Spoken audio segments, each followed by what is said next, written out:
The day has come. We've got to talk about the Kandy Man. Oh yeah, this is happening. Welcome to the Time Treadmill. I'm Ron, and these are my sweaty thoughts about Doctor Who.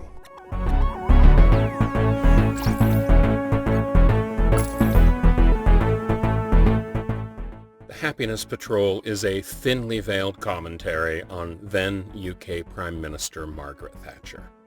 And when I say thinly veiled, I mean imagine the thinnest, most translucent piece of rice paper you've ever seen, and then get it slightly damp.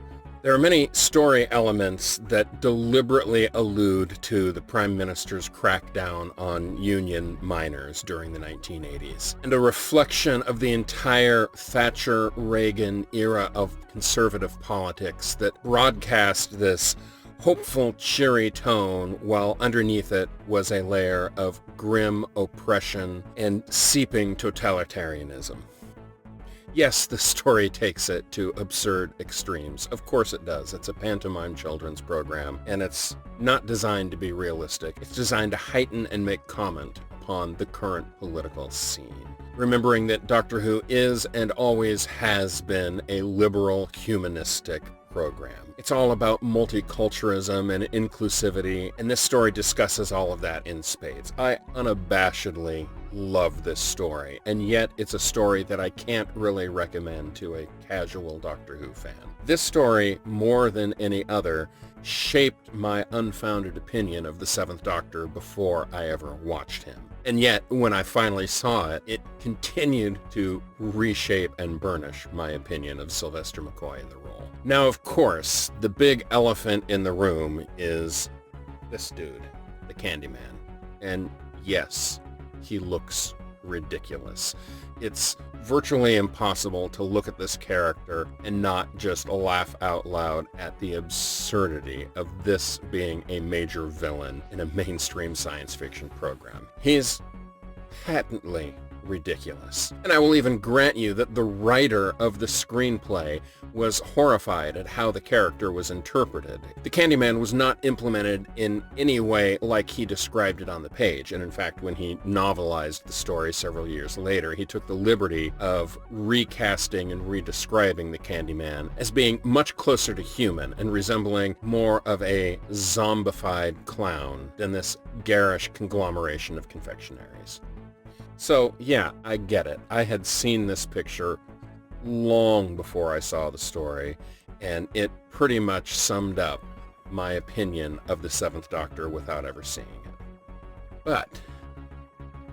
But, if you actually watch the story, and especially the coda at the end, when the Kandy Man has been destroyed and melted down and is just a skeleton, and you get the explanation of how and why he was created, the character makes perfect sense. Yes, it's ridiculous. Yes, the sets on this story are barely cardboard cutouts. Initially, the intention was to film this story in black and white, and Sylvester McCoy famously said when he found that out that he wished they had because it would have made the sets look better. And that's true. I categorize this one alongside a story like The Web of Fear, where the budget for the show falls well short of the magnitude of the story being told. So yes, I guess I would categorize this one more as a guilty pleasure. I put it side by side with Paradise Towers as being a story that, as someone who was new to the show, would have a difficult time getting past the surface layer of ridiculousness. But when you poke deeper and look at the themes of the script and the performances of everyone in it, this, to me, is a spectacularly good story.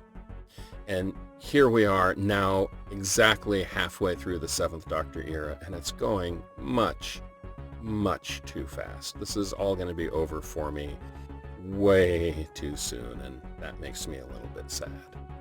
One other bit of side commentary. This was the story where I learned that Lemonade in the UK and Lemonade in the US are two very, very different things. And the reason that's relevant is because the Doctor at one point uses lemonade to stick the Kandy Man's feet to the floor, which, okay, yeah, that's crazy, ridiculous, but it is what it is. But the significant thing is he talks about the combination of carbonated water and citrus.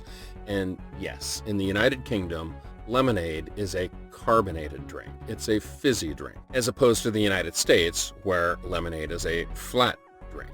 And it goes in both directions. When a resident of one of the countries travels to the other and mistakenly orders lemonade and takes a sip, they tend to be equally repulsed by the taste they get because it is so different than what they expected. If you don't know what's coming, I'm here to tell you it's weird, and it is yet another thing on my list of two countries divided by a common language.